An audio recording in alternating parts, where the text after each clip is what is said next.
Hey, thanks for that introduction. I really appreciate it. My name is John Moore. If you guys don't know me, I'm a technology architect at a healthcare technology company called Cerner Corporation, and I like to talk a lot about what we're doing in my organization and try to pass on what I've learned down the line to all of you guys. So this session is going to cover a lot of that, a lot of the things that I've just learned personally in my own experiences over the past couple years.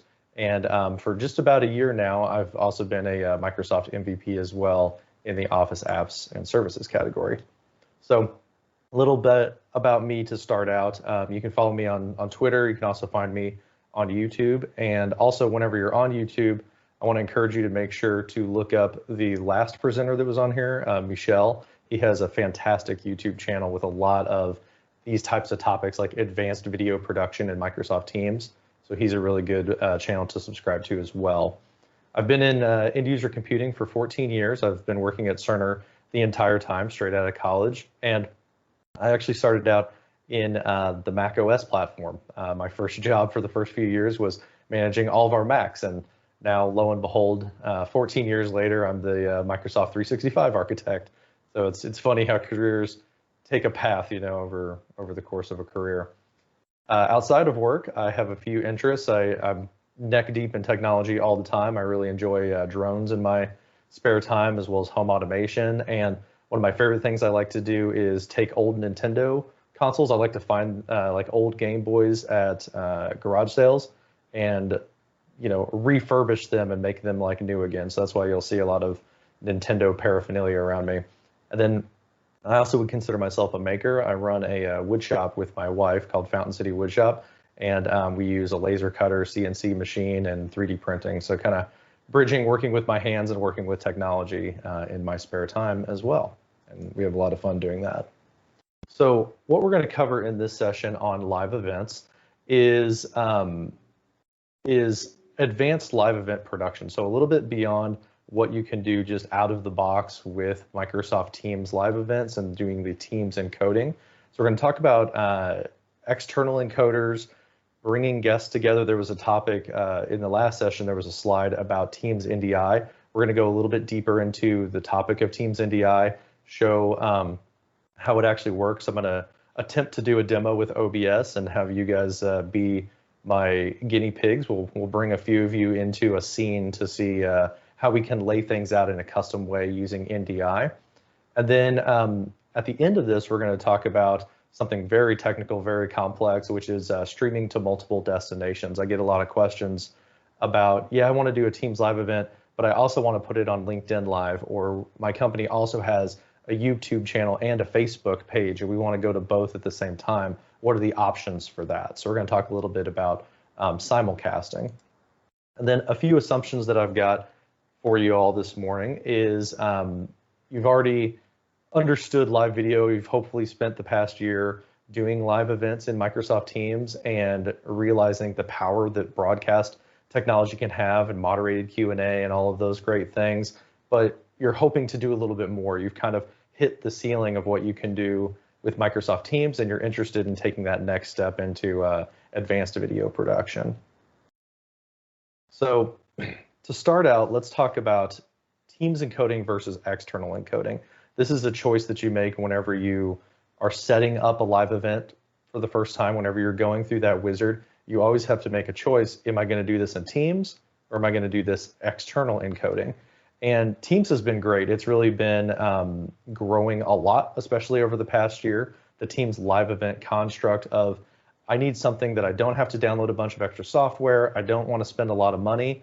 And I just need anybody to be able to make a Teams live event because we're all spread out everywhere. Teams encoding has really filled that gap over the past year, and it's been fantastic.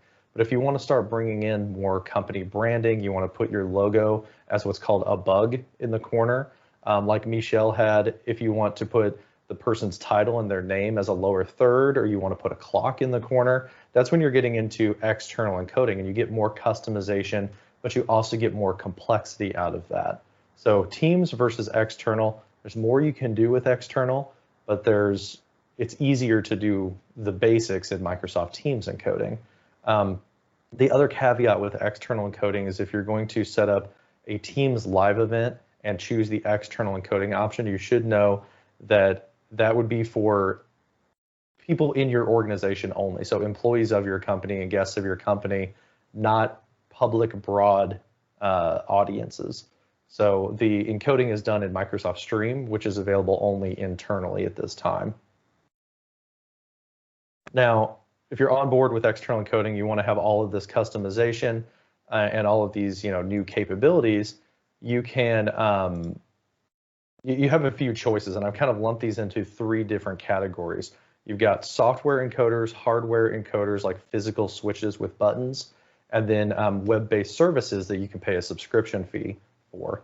On the software side, we mostly talk about OBS Studio. If you're getting into a really high-end production team, like you've got people who are dedicated to doing live event production, they're probably going to be using things like Wirecast or vMix most often. I know our production team, I'm not on the video production team for our CEO town halls, but I know that they use vMix for what they do. I personally use OBS Studio because it's free and it's very powerful.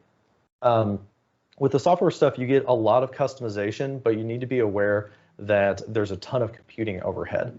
So you're going to want to be using like an engineering class device or a physical desktop device.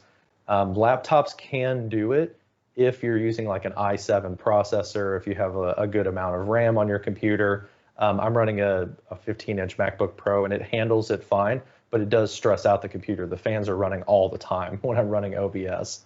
So if you're on a corporate laptop, it's just the run-of-the-mill like Dell or Lenovo laptop, and you don't have the overhead to run Teams and a software encoder at the same time, that's when you start looking at hardware encoders. And these are great because you're offloading that compute to a dedicated piece of hardware. You may have seen the ATEM Mini. A lot of people have been talking about the Blackmagic ATEM Mini. Jeff Teeper actually uses one of those. That's why his keynotes look so dang good, is because he's using a great camera plugged into an ATEM Mini for his setup. Epiphan Pearl products also are external encoders where the compute is built into the box itself. And those are great because when you plug them into your computer over USB, they show up as a regular webcam. So the output from that pops in as a webcam, and then you can just use it as your camera in Microsoft Teams. They come with a little bit more complexity. So especially in the world of Blackmagic, you're moving into the world of real live event production, which means you're going to be hearing terms like upstream keyer, downstream keyer, chroma key, things like that people who are in traditional live event production will understand, but you're going to spend a lot of time on YouTube like I did, learning what those things mean and how to set up something like that. And then on the very easy route, you also have web-based solutions. StreamYard is probably the most common that I've seen used in this category. And these are wonderful because they don't take a lot of overhead on your computer. The service handles a lot of the compute and the network traffic, especially if you're bringing in guests and things like that. But they come with a monthly subscription. If you want to not have StreamYard's logo in the corner, you have to pay a subscription cost to not have that. And then if you're in a large corporate environment like I am, you have that concern about intellectual property. And do you have a business agreement with this company? Can you get a business agreement with this company to, mitigate any kind of risk of working with another vendor for hosting and streaming through your content? So moving on between software, hardware, and web-based, we're going to focus mostly on the software side of things and talk about OBS because that's the free solution and the most common thing to build your show around. And whenever I start building out a show, I gather up all of the elements that I want to show. Somebody comes to you and says, hey, we want to do a live event, or you want to start live streaming yourself. You want to first think about, am I going to share a screen? Is it going to be my screen or someone else's? Am I going to have guests present, or am I doing a one-person show here? What graphics do I want to show? There was a question in the last session about playing back video. Is there any pre-recorded marketing videos that we need to show during this live event? You want to gather all of that up, and that will help inform what scenes you want to create. And a scene is basically taking a camera, a microphone, any graphics, maybe a preloaded video, taking those elements, or those sources is what they're called, You put them together, and then that layout is called a scene in OBS. So you'll list out what scenes you want to make, and then I recommend that you have a strong end and start. A lot of people will do like a countdown timer or something like that. I usually start with a pre-show scene and a post-show scene, so that I can have the countdown timer at the beginning, but you also want to end strong. You want to end on a good note, say, thanks everybody for watching. And then you want to go to a nice background that says, thank you for watching. Here's the call to action, the follow-up items, rather than just the call ends and everybody's like left wondering, what to do now. It's nice to kind of follow through with your show and end strong as well. Then I always have a plan for emergencies. We'll talk about that here in a second, showing what scenes I actually create. But if something goes crazy, if my kid runs into the room, I want to have a plan for that and be able to do something about it if I run into any kind of technical issues or just working at home with a family with 3 young kids. And then from there, if you want to get really fancy, you build a run of show. And a proper run of show is a list with timings of we're going to go live at this point with a countdown timer. Then the person's going to come on screen. They're going to say, a little bit about this. Then we're going to show the screen. Then we're going to pitch it to the guest. They're going to do an interview for 15 minutes, and then we're going to come back and do this other presentation. You want to have what's going to happen when, and that's called a run of show. And that's where you can really put a lot of polish on your live event. So here's how I do it with some screenshots of, actual live events that I've run in the past year. I have a pre-show with a timer. This usually includes either music or a video. So I've got some little marketing videos from Microsoft. They're just commercials about how great SharePoint is or how great Yammer is. And what I like about this is you want to make sure that you have something moving on the screen and you have something that is audible happening in the scene. So you either want music and a countdown timer moving, or you want some type of video playing. And what this does for you is it does a technical check for your audience. So you don't get those questions of, when is this going to start? Or can anybody hear anything? Is my audio working? If you play music or you play video, now everybody knows that their video is working because they see something moving, and they know that their audio is working because they hear something. And that kind of cleans up the beginning of your Q&A for your live event. Next, whenever I go live, I have my main scene is my camera and screen capture together. And I usually will call this a side-by-side, or you'll see things like screen PIP. PIP is picture in picture, if you see that acronym throughout a lot of people's sample scenes. And this is kind of where I'll live. If I'm doing a one-man show, I'll share my screen, I'll have my video next to it. And what's great about something like OBS is I can crop that down. I can make it more of a portrait format. I can make myself bigger or smaller. I can also put like my company logo in the corner, things like that. And you'll see in this scene, I was teaching a class called Mastering Office 365. We were live streaming this to Yammer using the external encoding option. And because I have this full stage, this full 16:9 area, I was even able to fit the agenda up in the upper corner. So people who were watching the class knew what the modules were. Something that I've also experimented a lot with is adding comments in here. So maybe I'd move my video up, and then I have a space down here at the bottom for a comment widget. And if somebody asks a question, I can click a button and bring up that question on screen. That's a super powerful thing. If you're choosing what you want to show on screen when, and you're gathering your sources, having the comments or the questions from the Q&A is a very powerful thing to have, because then when people are watching it later and you're answering a question for 5 or 6 minutes, they have that context of like, what is this guy talking about? Because they see the question on the screen while you're answering it. Super powerful. Then, like I said, you want to have a plan for an emergency. So I have a BRB screen, be right back. And this is my, oh no, something went wrong. A kid ran into the room, or I'm starting to have like network problems or something like that. I can flip to that scene. And the important aspect here is, again, I have music, I have something moving on the screen, but you want to have no microphones active in that scene. So what's nice about OBS is you control the audio completely separate from scene to scene. So I make sure in the BRB, the pre-show and the post-show, I always make sure that I don't have my microphone or anybody's microphones in there, because then you won't end up with that accidental, the executive walks off stage and they still have their mic on. And they say, oh man, that was a nightmare of a presentation. You don't have any concern about that because you went to the end scene and nobody can, accidentally have a hot mic available. And then I end strong with no mics again, some kind of music says, thank you for watching. And then I like to put a QR code for the survey.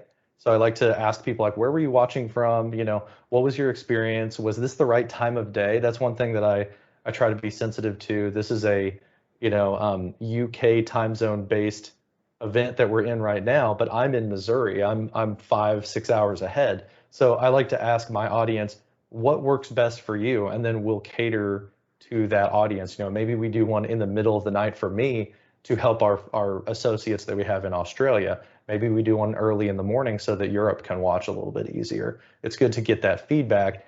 And with QR code, people can just scan their screen with their phone and give me feedback without having to find another link. And then the transitions that I use, which I'll show you whenever I get OBS open here in a moment, I use something called the move transition. This is, you're going to want to look this up on the OBS forums. This is great because if you've seen StreamYard, you'll notice that when you go from like full camera to your camera's going to go down to the corner and your screen is going to pop up, it actually animates that. So the video will shrink, with like this nice animation, and the screen will pop out through the middle. It doesn't just flip and do cuts. This basically recreates the move transition. So it will take, I had my video full screen, it was taking up the whole frame, but now I'm going to go into the corner. It will calculate what it needs to do to move from this point to the lower corner, and then it will smoothly transition that for you without having to do any kind of custom animations or anything like that. Other plugins that I use for OBS, and you can click these links in your Teams client to open up, how to get to them. That's a great feature of PowerPoint Live. I use OBS NDI. We're going to talk about NDI here in the next section. And that is what makes OBS work with NDI from NewTek. It allows you to to bring in guests from your Teams meeting and lay them out on the screen. You have to have that installed in OBS in order to make that work. And then I have another script that I run, which is the countdown and switch scenes script from OBS. Again, you can click this link and it will open up for you to download that for OBS. But what that does is it has my countdown timer running on my pre-show, so that if I go away and I'm like working on something else and I come back, that countdown timer is always working and I can count down to a specific time. So if my live event starts at 2:00 p.m., I can set it for 2:00 p.m. and it will always be targeting that. The built-in countdown timer will only let you count down a certain number of minutes, like 15 minutes or 30 minutes. So if you want to be able to switch around and you're always targeting that start time and it's a calendar time, the countdowns and switch scenes is what you want for that. And then another plug for a hardware device. So you notice that we haven't talked about any hardware yet. You can do everything in OBS with your computer. But one piece of hardware you want to consider picking up if you're doing this by yourself especially is a Stream Deck by Elgato. That's what I use to be able to switch scenes with the push of a button so that I don't have to hunt around and use my mouse cursor. I can just click a button to move to the next thing on my list. So gathering show assets, whenever you've got your list of scenes, you know that you want to have a pre-show, a post-show, you know that you want both of your guests on screen. Maybe you start out with just the host, then you transition to both guests on the screen. Now it's time to build it and make it look pretty and add sound effects and things like that. So when it comes to music and graphics, music, you want to be aware of copyright strikes. And if you're going to platforms like YouTube or Facebook or Twitch, they have very good algorithms that are very accurate. So you want to make sure that you don't use just commercial music. You want to have licenses and have have the rights to be able to get that music. Something that I use is this this website called StreamBeats. This is free provided copyright-free music that you will not get a copyright strike using. I've used this all during the past year and it's been really, really helpful. They have different genres of music, hundreds and hundreds of tracks available. And then something that I recommend trying out if you're wanting to automate your OBS a little bit is something called ducking. This is the idea that you tag a primary track. So like your microphone, you say that that's your primary track. Then you have a secondary track like your music background. And what will happen is OBS will automatically lower the music when the primary track gets some type of input on it.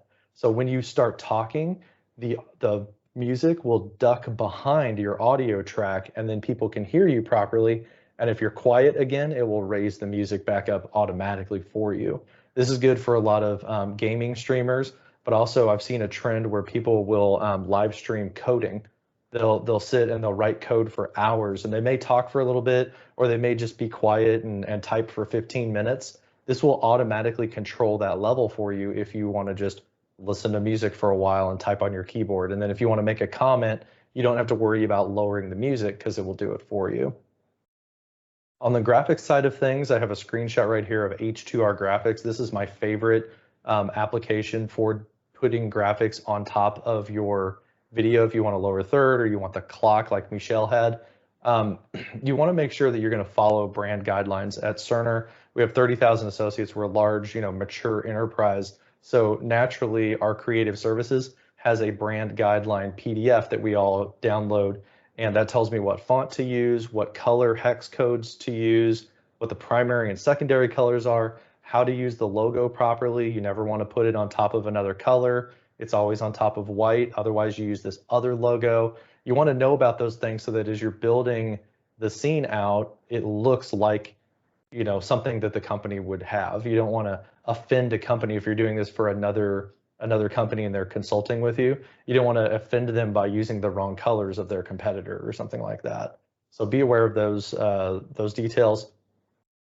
Like graphics or like music, where I use Streambeats, where I get my graphics from is Pexels and Unsplash. These are, again, royalty-free, copyright-free graphics that I can download. I can use them in my scenes. I could use them for backgrounds, for textures, and things like that. That works out really well. Something to think about with accessibility is color usage. There's a lot of people who will, have things that are not very contrasty. So they'll have like dark text on a somewhat dark background, and that may be hard for people to see. So you want to be cognizant and aware of accessibility. One thing that I see out there is people not thinking about folks who are colorblind. So you want to avoid things like putting red text on a green background or green text on a red background, because your audience members who are colorblind, they can't see the difference between that, or it may, it may look uneasy to their eyes. So you want to be, sensitive to that for your audience and think about them at all times. And then at the bottom here, this video, and I'll share the slide deck at the end of this presentation as well. But this link to this video is a live stream that I did. So you want to see what I look like doing a live stream on YouTube. It's about an hour and a half of me building live stream graphics. And I take you through demos of how to do it in PowerPoint for free, how to use Apple Keynote if you're a Mac user, all the way through to using this software on screen right here, which is H2R Graphics. So you can have dynamic graphics. If you have a YouTube channel, you're able to bring the comments on screen. They automatically fade away after a set period of time. Really powerful stuff with H2R Graphics. And you can basically overlay that on top of your scene, and then you chroma key, which is get rid of the green area, and then it's transparent. So when you bring a graphic on, it comes up with a nice transparency and then fades away nicely, and you don't see extra elements on the screen. So you've got your scenes laid out. A really common thing that people will ask, especially in the past year, is how do I add guests to my live event? We used to be able to get people on stage, but now they're going to breathe all over each other. We can't do that with social distancing. So, I need to add everybody from home at their home office. I need to be able to bring them in remotely. And in the before times, before COVID and before last summer, actually, we had a few ways that everybody was scrambling, trying to figure this out. We looked at Skype for Creators. That was kind of the traditional way of doing this, and that worked out really well and ultimately came into Teams as Teams NDI. But Skype was the original one to build NDI into that conferencing platform. That worked out pretty well. The big challenge that I had personally was you had to get your guest on board with a consumer level Skype account.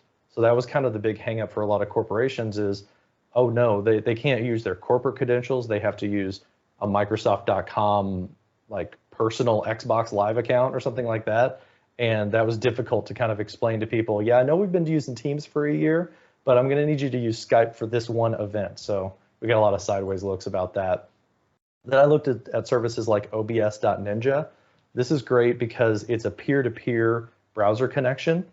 So there's nothing to download. You just give the guest a link.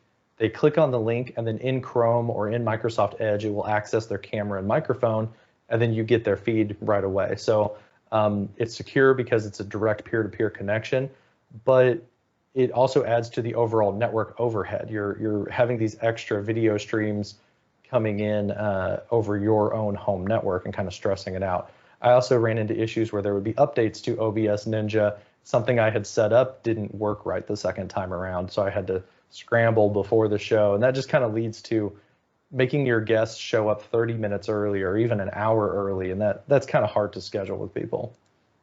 And then ultimately, I talked to Microsoft right after Build last year, talked to their production team, and asked them, like, how did you do this? Because everybody looked like they were in Microsoft Teams, and they're like, honestly, we laid out a bunch of laptops, we did a Teams call, we spotlighted each person individually, and then we brought each of those feeds in over HDMI into a hardware switcher, and then that way we could put each person full screen if we wanted to.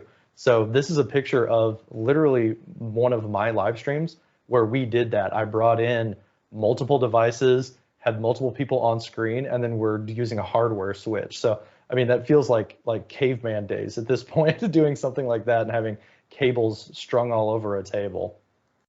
Now, we fortunately have a feature called Teams NDI. And what Teams NDI is it basically allows you to have a regular old-fashioned Teams meeting where you've got everybody on screen, you got the gallery, all that cool stuff, but each of their individual feeds can be separated and brought into an encoder so that you can rearrange them, you can resize them, you can crop them down and make them look however you want on a stage or on a scene. You get some automatic feeds. I've seen these called variable feeds, but I like to call them auto feeds. And those are things like active speaker and shared screen. So if you select a source and you select the active speaker, you don't select somebody's name, you pick active speaker, it will automatically switch out whoever's talking. So if you've got the presentation over on one side, you could put a placeholder for the active speaker on the other side. And then whenever the presenters pass back and forth talking, it will just automatically switch out because Teams knows who the active speaker is. And then one benefit that I have for Teams over Skype for Creators is that a person's name stays the same from event to event. So we do a lot of events like one called Warm Cookie Wednesday, or we have something called Between Two Cerns. Those hosts are the same every time. So this saves me as a producer a lot of time because I can create the show in OBS and I can say Rob is over here, Pepper is over here. Those are my two hosts. And then their names don't change because it's Microsoft Teams. They're logged in with their actual credentials. So it just works for me. And the only thing I have to switch out is the guest. The guest is the person who changes. Some improvements. This came out in, I believe it was August of 2020 that Teams NDI launched. And since then, we've already seen several improvements to this feature. One thing is there's no more watermark. When we first got started, you might have seen my YouTube videos about how to do Teams NDI, and I was cracking it open right away. And we noticed that it said Microsoft Teams in the upper corner, this very large logo. It was on top of the corporate logo. If you had a corporate logo in your OBS scene, Microsoft has fortunately done away with that at this time, so we don't have a watermark to deal with, which is great because it's a paid service. I want to be able to brand it with my company who pays for the service. We've also got the ability of those auto feeds. I have the gallery and together mode. So if you enable together mode in your Teams meeting, that will show up available for you in NDI. So now you can bring people together in a placeholder that shows the chairs and shows the nice together mode scene. And then for security reasons, we have something called broadcast over NDI that is available inside the meeting itself. So before it was a switch in the Teams client, and every meeting you attended would pop up a banner saying, hey, somebody might be live streaming this meeting right now. That of course scared a lot of people. So Microsoft has moved it to the per meeting instead of the client based. So you got to turn it on for your client, but then you explicitly turn on NDI for each meeting to keep everybody at ease because it notifies them that they're being broadcasted. And then at the end, a lot of people on my YouTube videos have told me like, hey, I don't see NDI, where do I see that? You do need to enable that with a meeting policy. Some issues that I've seen with NDI is mostly around video and audio. I see audio more common, but with video, the thing that you're going to see is a variable input causes the scene to jump around and get smaller and bigger. What you want to do is you want to scale to inner bounds, and I'll show you how to do that here in a second. That will lock that aspect ratio so that it doesn't move on you.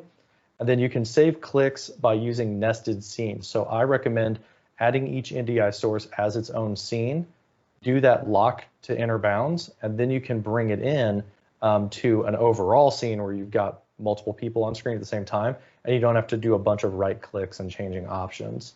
And then for the audio issues, you may notice that you have lag if somebody's internet starts dropping out or starts lagging behind. You want to prevent that or reduce that as much as possible. What I usually do is I'll pick the person who's going to be speaking the most, and I will unmute that person, and then I'll leave everybody else's feed muted.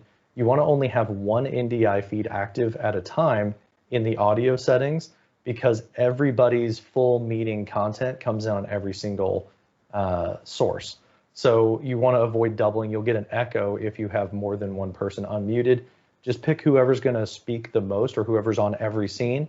Make that the one that's unmuted, and then you shouldn't have too many problems there. So let's demo this real quick and show how to bring NDI into a Microsoft Teams environment. So we're going to launch OBS here real quick. You guys can see how fast or slow OBS will open on my computer.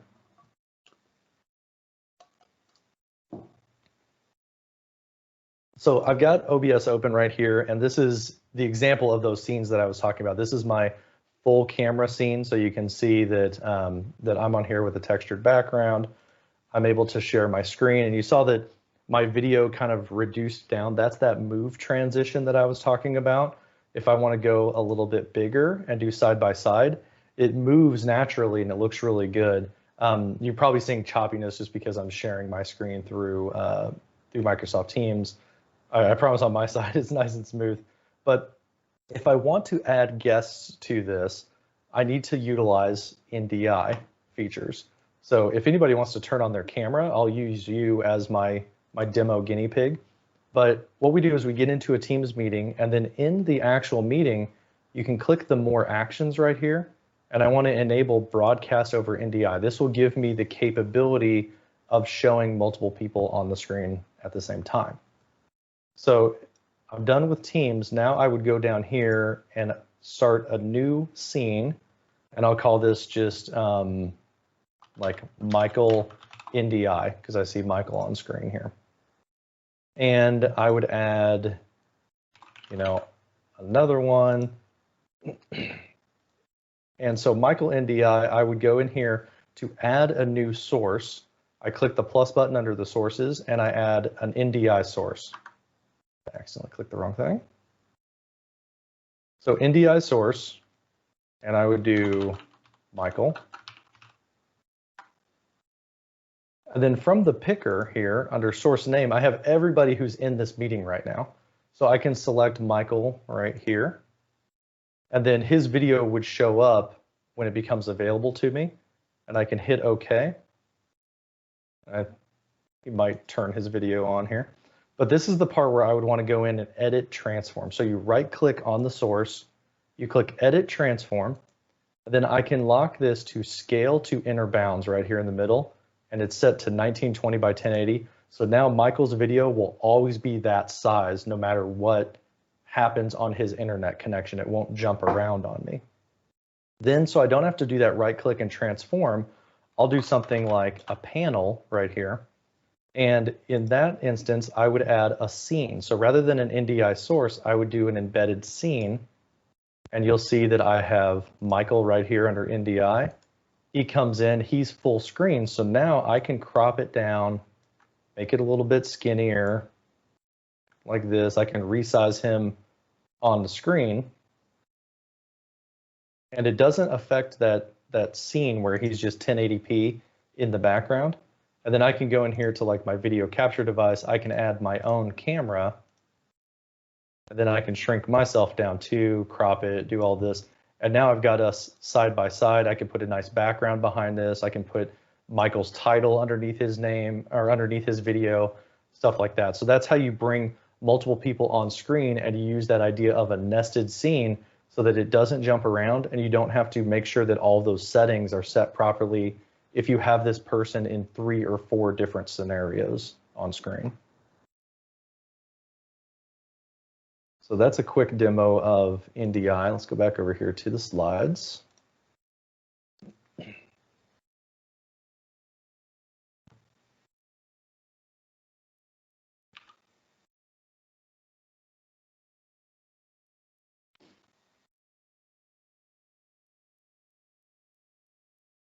Almost. You guys should have seen that NDI has been turned off now because we quit out of OBS. So that's a quick look at NDI and how to actually do it in OBS Studio. Now, what do we do about bringing this back into Microsoft Teams? There was a question at the beginning about what do I do about bringing this back into a webinar because I'm not doing a live event, so I don't have RTMP. You have a couple options for bringing this in, and one of those is virtual cameras. So OBS has built into it the ability to start a virtual camera that's in the lower right-hand corner. And if you start that virtual camera, then you will see in your Teams client, in your camera picker, you'll see OBS. You can click on that and it will bring whatever was on screen in OBS, it will be your webcam inside of Microsoft Teams. That's really great, but what you'll notice is you don't get the audio from OBS. So if you've got music playing, if you've got a video in your scene, you won't be able to hear that video or hear that music. That's where you need to add something along the lines of virtual audio cables. You want to get a virtual microphone as well. On Windows, the most popular thing is something called Voicemeeter Banana. That allows you to select your computer audio, select the audio from an application, and make that a virtual microphone. That works out really well. So now you would select your OBS camera, you would select Voicemeeter for your microphone, and now you can hear what OBS is doing as well. If you're on a Mac, there's 2 solutions that I know of. One of those is called Loopback. It's by Rogue Amoeba, and it's really expensive, but it works really well. It's about $100. Then there's a free option called Black Hole that you can use as well, but it's a little bit more complicated to use. What I personally like to use is something called NDI Virtual Input. So that will bring my audio and my video together outside of Teams, and it brings both of them together so I don't have to use virtual audio cables. Then if you're getting into the hardware realm, you can do devices with video output. So they have a USB webcam out. One of those is that Blackmagic ATEM Mini, and that allows you to do all of your switching within the encoder. You can bring it in as a webcam and microphone, and it's a physical device at that point, not a virtual camera, so you don't have to worry about software not messing up. And to end this out in the last minute that we've got here, we'll talk about simulcasting. There's a few ways that you can bring you can stream out to multiple places at the same time. There's services that do this, like Restream.io is one of those, and that's great. But again, it comes with a monthly subscription. So you're sending your feed to Restream, then Restream is taking that feed and duplicating it out to the other multiple platforms at the same time. Then you would take like your UVC or your virtual camera and send that to Microsoft Teams, and now you've got Teams and YouTube at the same time. There's some built-in options that you can do, like the Epiphan Pearl Mini. That's a $7,000 device. You can do streaming out to multiple devices or multiple platforms, but they're really expensive. They offload the computing off of your laptop. And one limit for this is that it increases your internet bandwidth. And I'll show you a diagram what that looks like in a second, where now your device is streaming out to YouTube and Facebook separately. So you have to have the internet to do those multiple streams on your home internet. And then there's DIY options, which is what I personally use. This is a Raspberry Pi Nginx server. And again, you have that internet bandwidth requirement. It's a little bit more complex, but you could do OBS, and you can send OBS to the Raspberry Pi, then the Raspberry Pi goes out to 4 or 5 destinations.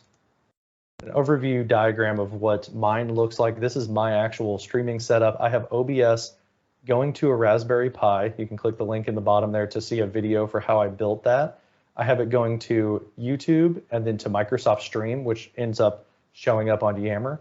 But I can also take a virtual camera or NDI virtual input, send that out to Microsoft Teams as a virtual camera. So now I can go to these 3 platforms at the same time. Then because I'm using OBS, I can also record locally to my hard drive.